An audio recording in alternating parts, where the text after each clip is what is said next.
Unatazama Ndizi TV. Afrika.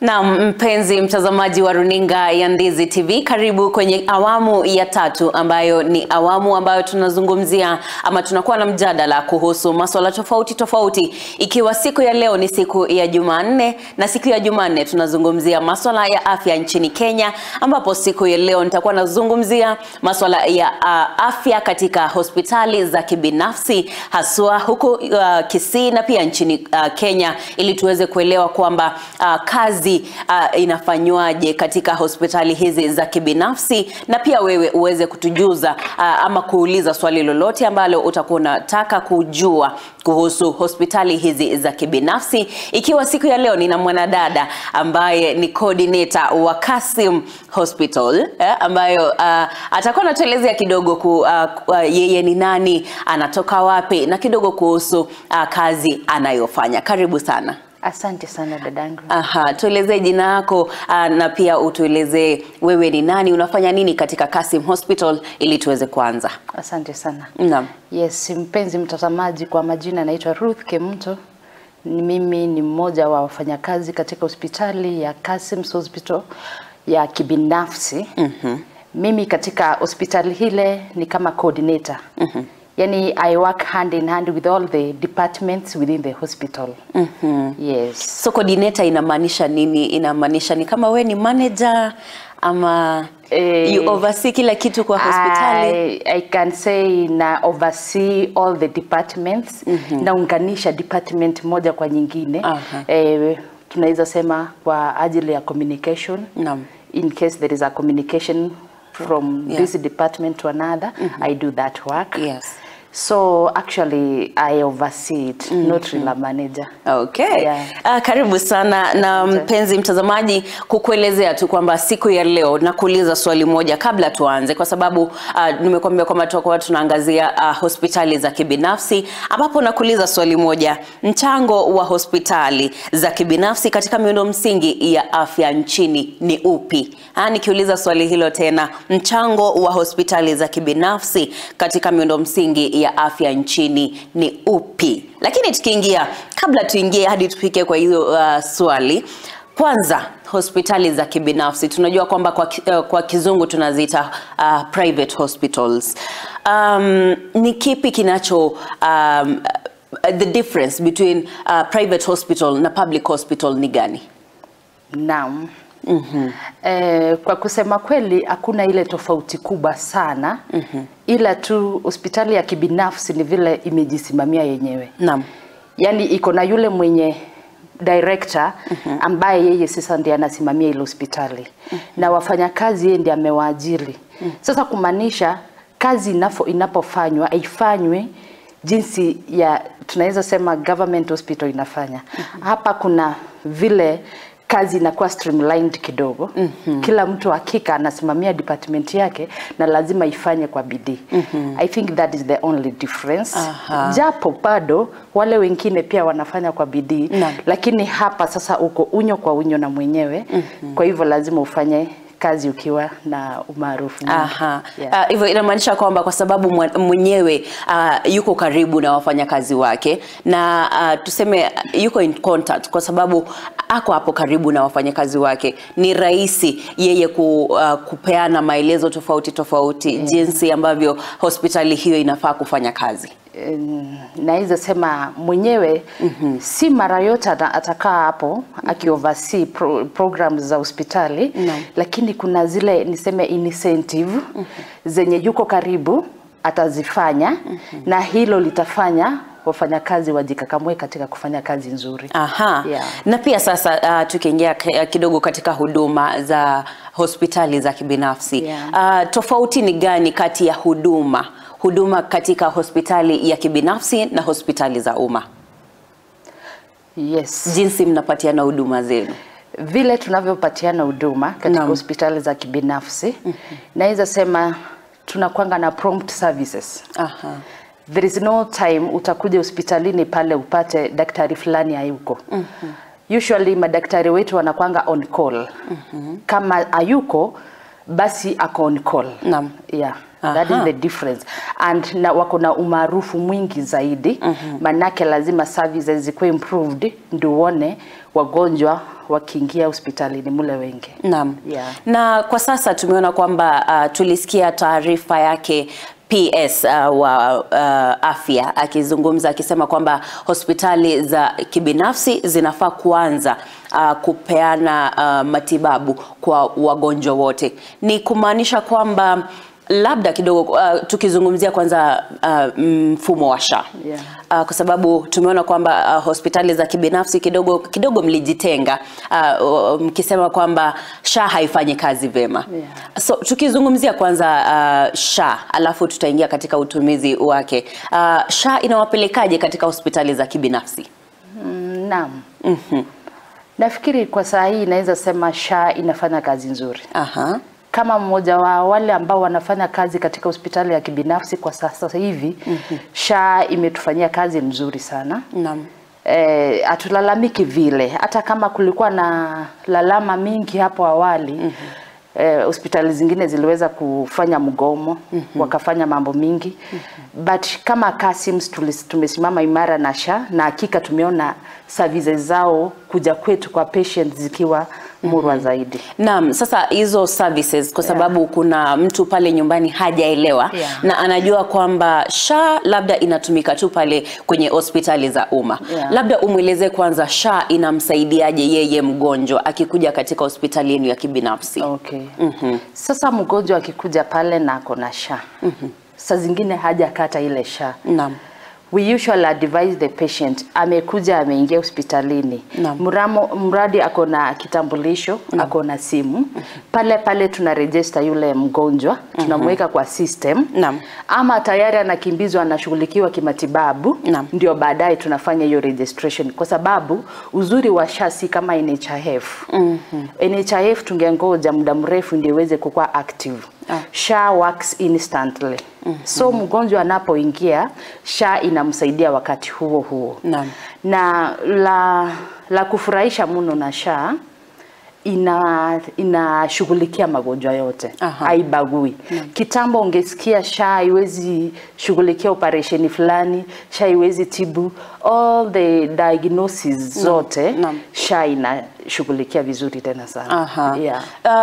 Nikibaki hapo katika matibabu hayo kwa sababu kuna wale wagonjwa ambao unapata kwamba wana ugonjwa wa saratani ama wanahitaji kufanywa upasuaji fulani. Wagonjwa hawa tuliona kwanza wakati SHA ilikuwa inakuja, walisema kwamba SHA inawapatia tu kiwango kidogo ama asilimia kidogo ya hela ambazo wanalipa, alafu hela zingine ambazo wanatumia ni zao wanatoa mfukoni. Bado swala ni hilo ama kwa sasa SHA imekuwa sawa? SHA. Mimi kwa ushuhuda wangu, kitu kama saratani, ugonjwa kama saratani, ugonjwa kama mama kujifungua na operationi, magonjwa yote hakuna ile ambayo SHA inalipa kidogo na inalipa. Kama ile pre-authorization imefanywa, wale ofisi ya SHA imekubaliana na hiyo, hakika mgonjwa anashughulikiwa na SHA peke yake hadi apate matibabu yake yote. Na ukumbuke ya kwamba kuna viwango ambavyo si hospitali zote zinashughulikia matibabu. SHA inashughulikia matibabu yote. Tuko na level 1, level 2 hospitals, level 3. Hizi zinaitwa primary level care, ambazo sasa unaweza tembea pale hospitalini ukatibiwa ki outpatient, yani unaenda utibiwe na urudi. Upatiwe madawa, ushughulikiwe njia zote na urudi. Na kuna hospitali inaitwa level 4, level 5, level 6 and above. Hizo sasa SHA inakushughulikia ukiwa ndani ya ward. Okay. Tumepewa hizo powers. So mimi naamarisha tu watu watembee hospitalini, wasiogope. SHA inafanya kazi. Yeah. Na kwa kufikiria kwako tu labda utueleze ni kipi ama ni swala lipi linafanya watu ama wagonjwa wasikuje ama hata wasijiregister, wasijisajili kwa SHA? I think bado wako na yale mawazo ya kitambo. Nisamewe kwa kusema NHIF ilikuwa na ubaguzi kidogo. So mtu baada ako pale akifikiri baada akitembea hospitalini baada atapaguliwa. SHA ipagui. In fact SHA does not discriminate. Hata kama ni payment ni system ina generate. We just register alafu system ina generate ile payment. Huwa tunaanzia 300. Inaanzia 300. Mwingine anasema nimekuja mbona yangu leo imeenda juu. Naambia si hapa, but ni system yenyewe ina generate hiyo pesa ambayo unalipa.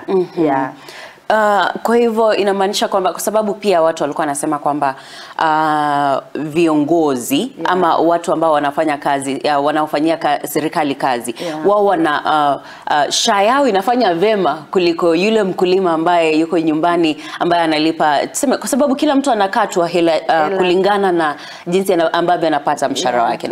Naam, ni tofauti. Kwa hivyo ni kipi kile, kwa sababu kuna mmoja anasema kwamba yule mwenye civil servant yule ambaye anafanyia kazi serikali anapata matibabu vema kuliko yule mkulima.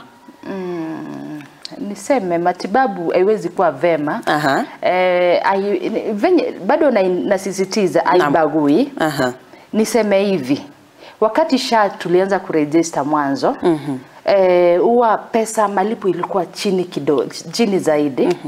So fast I think sielewi criteria yenye ambayo inatumika kabisa, but I think first come first served with a better portion of money. I think so. But now even though haijaongeza vile, tuko 300, tuko 450. Na kwa hii package hakuna ile ugonjwa haisimami. Tuseme yule analipa 1000, package yake sasa yeye itamsaidia kutibiwa vizuri zaidi kuliko yule ambaye analipa package ya 300 ama package ya 50 bob. Tulikuwa hata na package ya 50 kwa wale walioanza kitambo. Okay. Kwa hivyo kwa sasa unafikiriaje kuhusu elimu ya masuala ya afya katika jamii zetu, kwa sababu naona kwamba ni kama watu wengi hawajaelewa kwamba SHA ni nini. Na nyinyi kama hospitali za kibinafsi najua kwamba mmetoka mgomo, wengine wametoka mgomo. Kwa hivyo inamaanisha kwamba pia kuna wale ambao wapo katika hospitali hizi hawajaamini SHA. Lakini sasa tukizungumzia kuhusu elimu kwa jamii, ni yapi yale mnafanya kama hospitali za kijamii ili kuwaelimisha wanakijiji ama kijiji tu, watu walio wazunguka kama jamii? Kama hospitali ya Kasims tumejaribu kuhamasisha jamii ambayo imetuzingira na jamii zingine hata kupitia kwa mitandao sana tena sana. Kuelimisha watu ili waweze kuelewa maneno ya SHA ili jamii yetu iweze kukua na afya mzuri. I think hiyo ndio la muno kabisa katika jamii. Afya bora na kila kitu inaendelea mzuri. So kuna mipangilio ya road shows. Tunahamasisha watu, kisha baadaye tunapanga medical camp. Katika hii medical camp huwa tunaelimisha wananchi kuhusu SHA. Tunawaelimisha, kujeni tutafanya hivi. Wakati mwingine tunafanya ile kuwatibu tu matibabu ya bure. It's a free medical camp. Wanakuja hakika wanajionea, free registration ikiendelea kwa system. Wengi wanaambiana kumbe ni ukweli, you can be registered free and get treated free. Yes, that's what we do, na imetusaidia sana kama hospitali yetu ya Kasims. Sasa hii tunaona wagonjwa ni wengi na wengi wanatibiwa wakifurahia, wakitoka wamsema tunashukuru sana. Hatukuwa tunajua SHA inafanya kazi, hatukuwa tunajua tunaweza fanya hivi na vile, bali sasa hospitali imetusaidia. Na ukifikiria sasa kuhusu elimu, labda serikali imewaomba nyinyi tuseme wafanyakazi katika hospitali tofauti, inaweza kuwa kibinafsi ama ya umma. Serikali imewaomba nyinyi kuwaelimisha jamii, ama ni nyinyi tu ndo mmejitolea mkamua kwamba wacha tuelimishe jamii? La asha. Lakini niseme ni kama hiyo ni obligation yetu. Ile tu inakuja tu nasema si lazima mwambiwe. Si lazima. Ni kama obligation tu, unajituma tu, unajiambia sasa wacha tufanye vile na vile. Serikali imesaidia mahali pakubwa sana.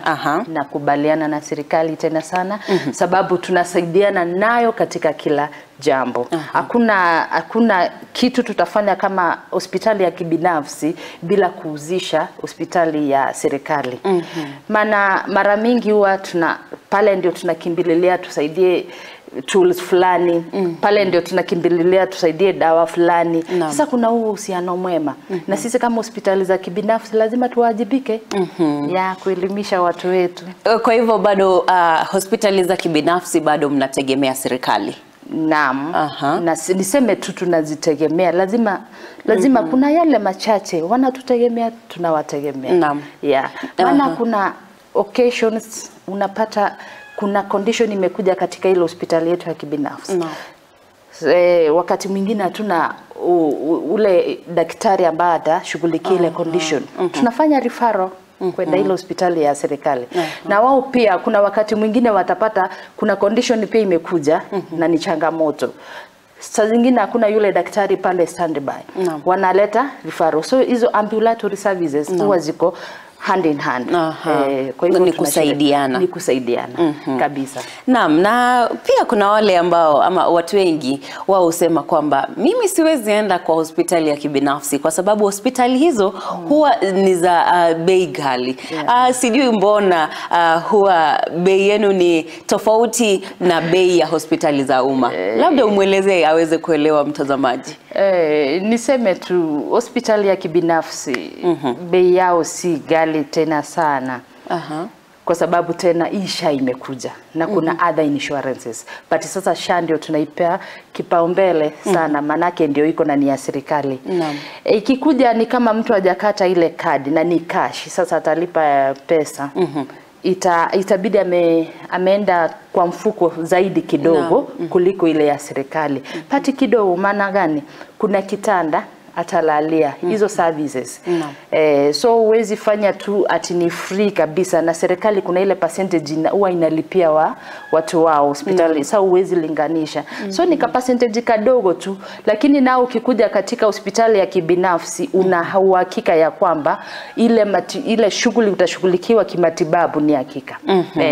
Naam, mpenzi mtazamaji, kumbuka kwamba tunaendelea na masuala ya afya, ambapo nilikuuliza swali kwamba mchango wa hospitali za kibinafsi katika miundo msingi ya afya nchini ni upi? Mchango wa hospitali za kibinafsi katika miundo msingi ya afya nchini ni upi? Endelea kutuelezea maoni yako katika mtandao wetu wa Facebook, utatupata @NdiziTV digital, na pia katika sehemu ya X, Instagram pamoja na YouTube utupate kama Ndizi TV News, na pale kwenye tovuti yetu www.ndizitv.co.ke ili tuweze kukujuza mengi. Na pia najua kwamba kuna wengine wanatufuatilia katika nambari yetu ya WhatsApp. Unaweza kututumia arafa ama ujumbe mfupi katika nambari yetu ya 0792192834. Nirudie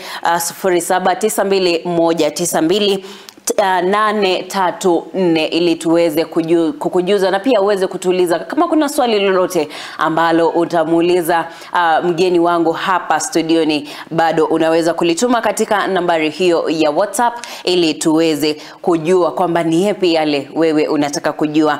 Lakini tukirudi katika masuala ya hospitali za kibinafsi, kwa sababu pia tumezungumzia, kuna hili swala ambalo tumeuliza watazamaji, pia nitakuulizia wewe pia, mchango wa hospitali za kibinafsi katika miundo msingi ya afya nchini. Labda utuelezee kidogo mchango wenu wa hospitali za kibinafsi ni upi katika miundo msingi wa afya nchini Kenya?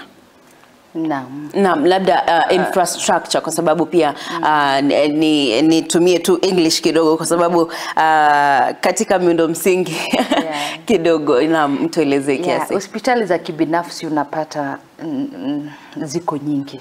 Kwa mara mingi ziko mingi sana. Ukienda sehemu hii utapata, ukienda sehemu ile utapata. Kumaanisha nini?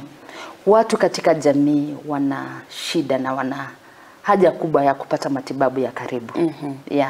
Sasa kuna wakati mwingine unaweza pata mtu amelemewa, hospitali ya serikali saa zingine iko mbali, but kuna ya kibinafsi iko karibu. Itakuwa imesaidia huyu mgonjwa kutotumika gharama nyingi ama saa nyingine kuhatarisha afya yake kufikia ile hospitali yenye iko mbali ya serikali.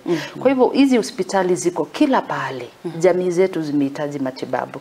Na ili socio economic ikue mzuri katika jamii, afya lazima iinuliwe.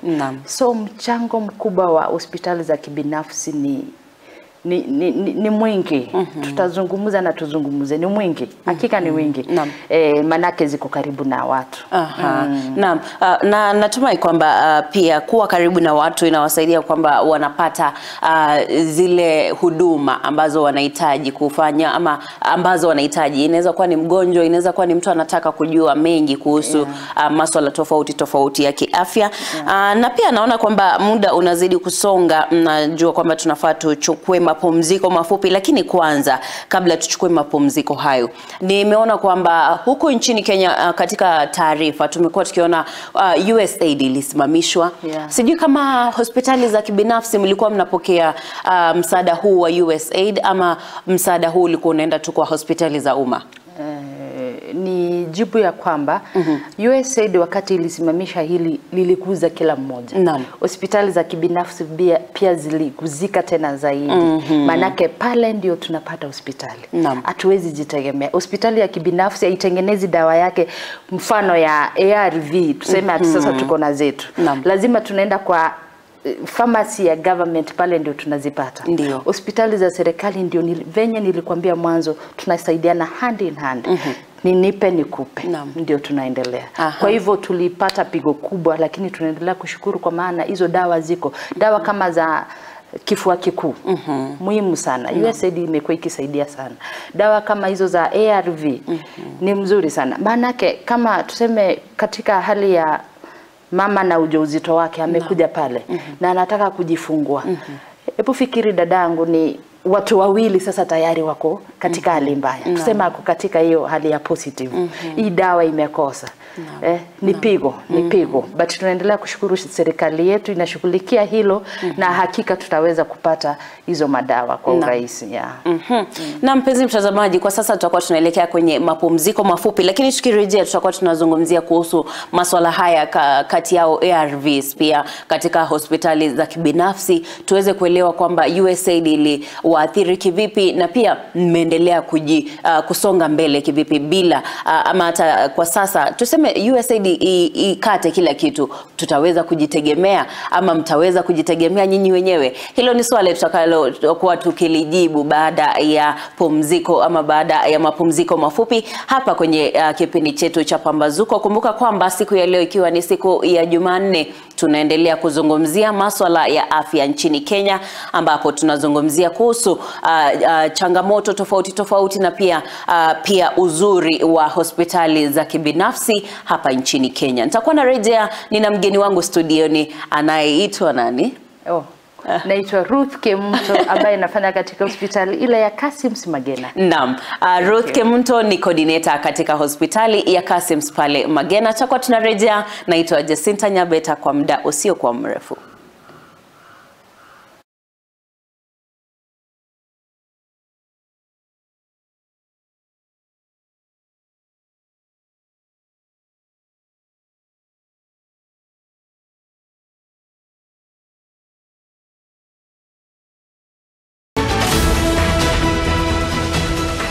Unatazama Ndizi TV Afrika.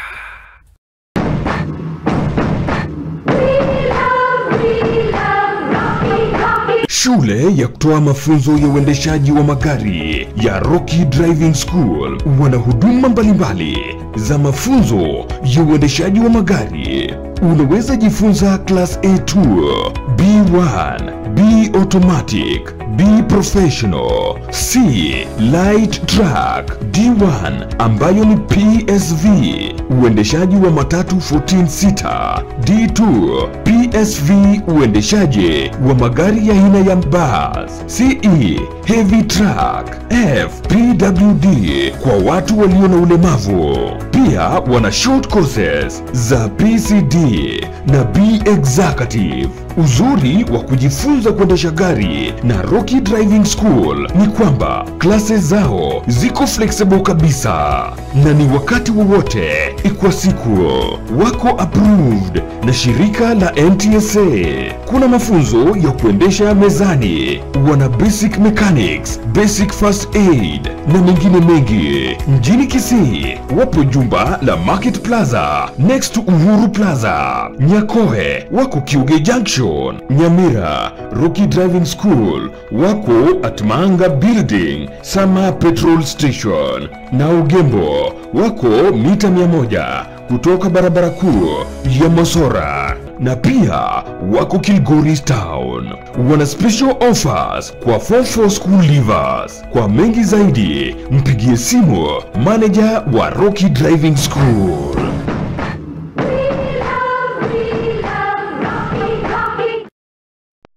At the end of the day, the goals are simple: safety and security. Welcome to Young Force Services K Limited, where we provide high-quality technology-based security services such as alarm systems, CCTVs, fire backups, and many more. We believe security begins with warm attitude and a productive relationship with the people. At Young Force Services K Limited, we offer biddable prices for residential properties, industrial properties, commercial properties, institutions, and hospitals. We are committed to providing reliable quality protection to a variety of industries through custom design strategies, expertly trained security guards, and excellent customer services. For more information, call 0795 518 989 or 0735 364 418 or 0781 518 989. Email youngforceserviceskltd@gmail.com or onemwell123@gmail.com or info@yfsltd.co.ke. Visit our website www.yfsltd.co.ke or visit our office in Milimani Estate next to Ogra Foundation or Azimio Business Complex opposite Palmas Hotel. Young Force Services K Limited, we believe in security with a human touch.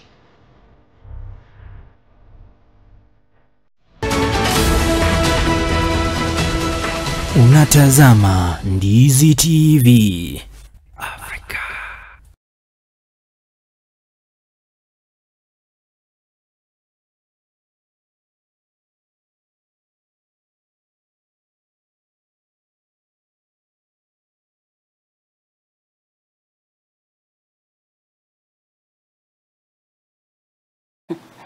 Na mpenzi mtazamaji wa runinga ya Ndizi TV, karibu tena kwenye kipindi chetu cha Pambazuko, ikiwa ni awamu ya 3 na awamu ya mwisho katika kipindi chetu cha siku ya leo, ambapo tunazungumzia masuala ya afya katika hospitali za kibinafsi. Na siku ya leo nina mwanadada ambaye anaitwa Ruth Kemunto, ambaye ni coordinator wa Kasims Hospital ambayo inapatikana Magena, lakini atakuwa anatuelezea hayo baada ya muda usiokuwa mrefu. Lakini tukiendelea, kwa sababu kabla tuende mapumziko mafupi tulikuwa tunazungumzia kuhusu msaada wa USAID, lakini pia nitaunganisha pamoja na NGOs. Lakini kidogo tubaki kwa USAID kabla tuingie katika NGOs. USAID tulisikia kwamba imesimamisha msaada wake na tukaona kwamba hospitali nyingi zilianza kusema kwamba zimepata changamoto kwenye dawa hizi za ARVs na dawa tofauti, lakini kwa sana tumesikia ARVs. Nyinyi mmepatwa na pigo hili na pia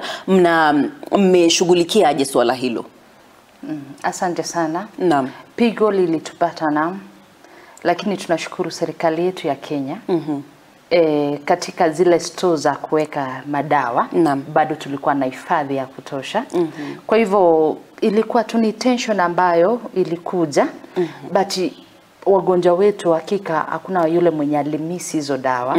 Manake ukiangalia katika tunasema adherence ya zile madawa wanga wanapewa niseme 3 weeks, 3 months. Wanapewa muda fulani ambao ya kuchukua, ama 2 weeks kwa wale ambao wana hali yao si nzuri mno, wanataka waangaliliwe. Tunasema TCA yao iko after 2 weeks ama after 3 months. Sasa unapata mgonjwa ako na ile package ya madawa ambayo itamsukuma muda mrefu. Kwa hivyo hilo lilisaidia kidogo sana, but ilikuwa ni pigo. Usikie hizo dawa hakika zitakatishwa hivyo na serikali yetu haijajipanga kuzitengeneza. Ilikuwa ni pigo zaidi. Manake tungerudi zile enzi za unapatana na mtu unaona huyu ako na ukimwi. Sasa stigmatization ingerudi na hiyo sasa ingeleta differences in the community. Na pia sasa discrimination.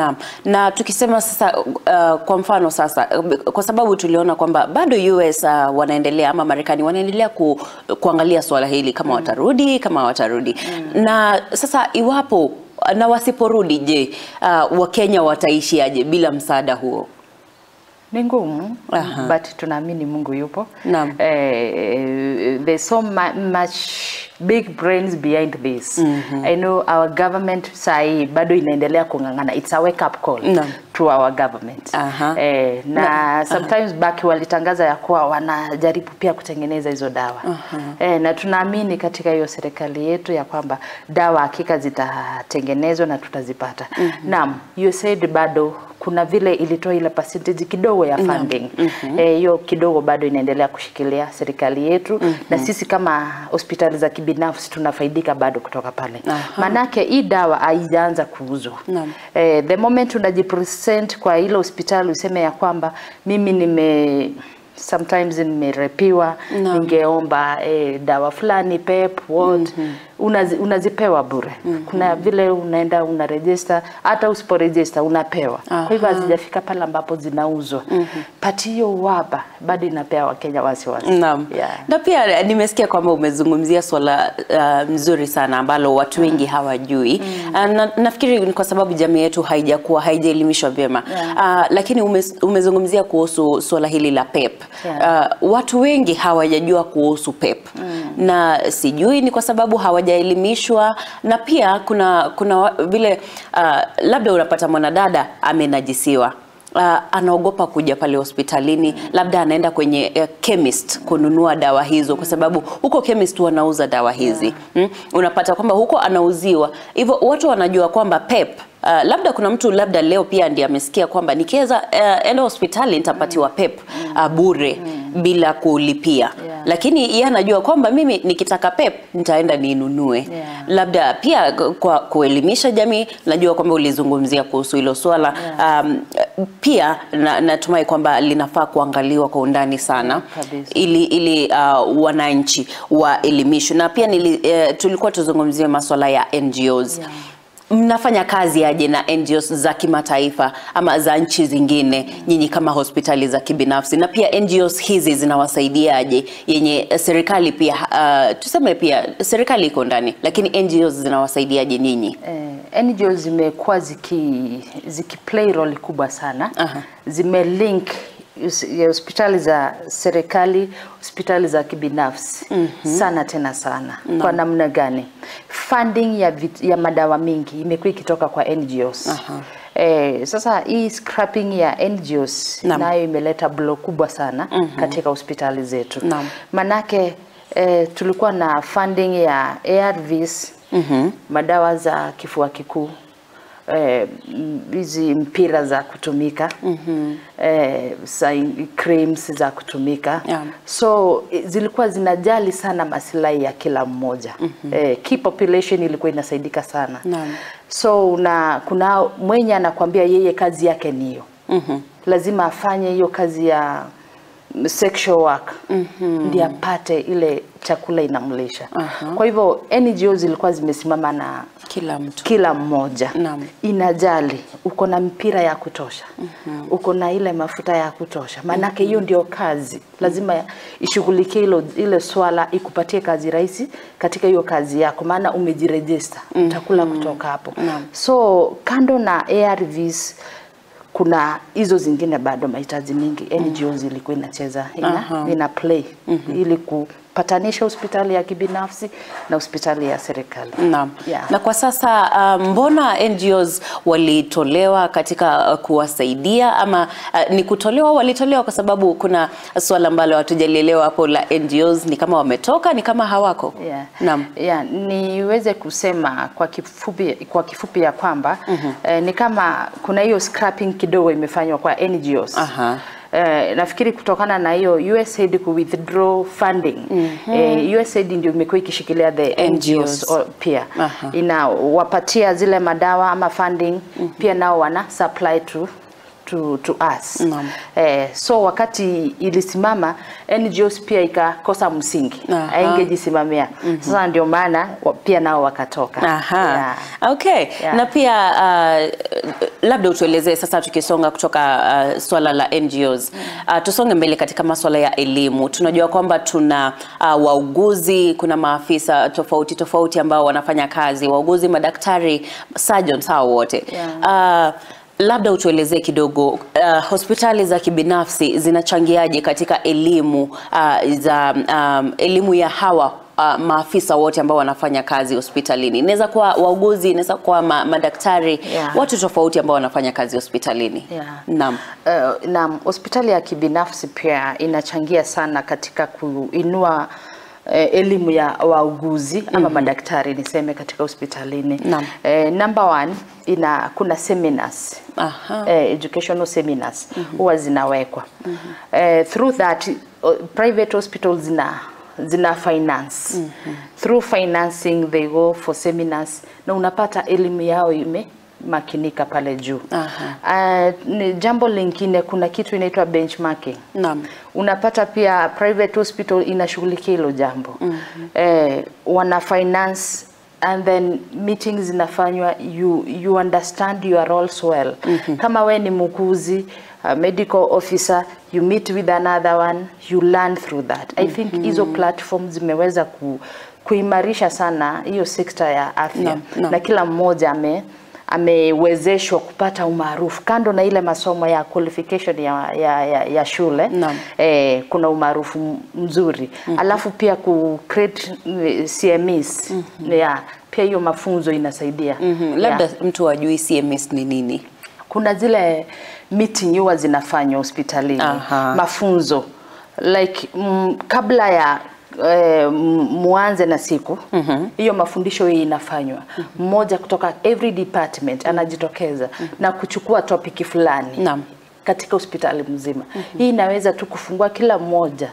So tusiwe ya kwamba mimi si mhudumu wa, mimi si daktari, I'm just a cleaner, so I cannot help. Hapana. So yani basically unakuwa na zile basics pale hospitali. You can even do first aid to a patient amefika, si lazima ungoje daktari mkuu, kitu kidogo tu. So nafikiri hiyo mafundisho pia imeweza kuinua sana tena sana hospitali za kibinafsi kuweza kugrow. Hiyo ni kazi nzuri sana. Na pia kuna mtu ama watu jinsi ambavyo wao husema huko nje wakisema kwamba hospitali za kibinafsi labda kuuza dawa pale huwa zina kiwango fulani ama bei ya juu kuliko labda vile ambavyo dawa hizi zinauzwa maybe kwenye pharmacies ama kwenye inaitwaje, kwenye hospitali za umma. Ni kweli kwamba bei ya madawa huko ni tofauti na dawa zingine? Kwa kiwango kidogo. Jinsi nilivyosema, hospitali za serikali kuna percentage huwa wanapewa ya dawa hiyo free, yani wanatolewa kidogo. So huwezi linganisha pale na nyinyi mnanunua dawa. Sisi tunanunua nao wanapewa. Unaona tofauti. Naam. So lazima na sisi for sustainability tuweze kuitisha kadogo tu ili tuweze kusustain wagonjwa wetu. Kwa hivyo difference ni kidogo sana, ama niseme labda hata hakuna. Na pia maana hata ukiangalia siku hizi hospitali za serikali mostly watu wanafika pale unapata hakuna hilo dawa. So inabidi anaenda kulitafuta pale nje. Pale nje ni pesa ngapi? So unapata hakika there is no big difference. Naam. Na pia sasa tukimalizia, kwa sababu naona kwamba muda wetu unasonga sana. Hospitali hizi za kibinafsi na jinsi tumesema kuhusu madawa. Labda sasa tuzungumzie kuhusu hospitali yenu ya Kasim kidogo. Utueleze, ueleze mtazamaji labda kidogo tu tueleze kuhusu hospitali yenu ya Kasim. Okay. Hospitali ya Kasim, mtazamaji, jinsi nilivyokuambia, inapatikana katika Magena. Magena is Kilgoris Highway. So on your way before ufike Nyangusu, behind it ni Magena Hospital. So hospitali yetu imeanza, niseme kickstart vizuri mwaka jana. Mwaka jana ndio tumeanza na tunashukuru Mungu tumeanza na pigo kubwa na tumeweza kupata wagonjwa wengi sana. Pale hospitalini SHA inatumika vizuri tena sana. Ndio insurance kubwa ya serikali tuko nayo na ambayo haibagui. Yani wewe mgonjwa ukikuja unatembea, haitaki kujua wewe ni maskini wewe ni nani. Tunakushughulikia na hiyo SHA yetu vizuri tena sana. Tuko na wauguzi wengi ambao wamehekimika tena sana. So ukifika pale hakuna kupotea, unapokelewa vizuri, unaingia vizuri na unapata matibabu. Wengi wamekuja. Tunafanya matibabu ya kila aina, upasuaji wote. Kuanzia kichwa, kuzalisha kupitia upasuaji. Hiyo yote, kumbuka mtazamaji, inashughulikiwa na SHA. Magonjwa yote, yani any diagnosis yenye vile daktari atakukagua na kupata uko na shida, tunashughulikia na SHA. Kwa hivyo umekaribishwa pale ukaweze kupata matibabu, na saa zingine unaweza kuwa ni yule ambao unataka utibiwe na urudi. Bado kuna huo uhuru. Kwa hivyo nimewasihi nyote mkuje pale Kasims, mtaweza na nyinyi kutoa ushuhuda kwa wengine ya kwamba Kasims ni hospitali ya kutembelewa. Asante sana. Naam, na pia kuna wale ambao labda wanasema kwamba labda hospitali hii nikienda sitapata muuguzi ama daktari fulani wa kichwa ama ni wa mguu ama ni wa mgongo. Wote hao wako? Wote hao hatuna daktari ambaye yuko. Vile nilikwambia uzuri wa private hospital, madaktari wako always stand by, if not stand by, just on call. Kwa hivyo hakuna vile utafika pale ukose daktari yeyote. Tuko nao, na ile kesi ambayo tunasikia hakika imetulemea tutarifa. Alafu isitoshe mtazamaji, tunafanyanga ambulatory services. Yani kazi yako ni upige tu simu, utuambie uko wapi, tunakuja na gari tunakuchukua. So I think that is the best. Kuliko wakati umegonjeka pale nyumbani tena unangangana na pikipiki. Piga tu simu, alafu fika pale hospitalini ukatibiwe. Naam. Asante sana. Wewe ni daktari, ulisema coordinator. Coordinator kidogo nikuite. Naam. Asante sana kwa hayo yote ambayo umetuarifu. Na pia kwa kumalizia tu, labda sijui kama mna social media ama mitandao ya kijamii ambapo mtu anaweza kuenda kuangalia labda hospitali yenu katika mitandao? Naam, tuko na mitandao kama TikTok na Facebook.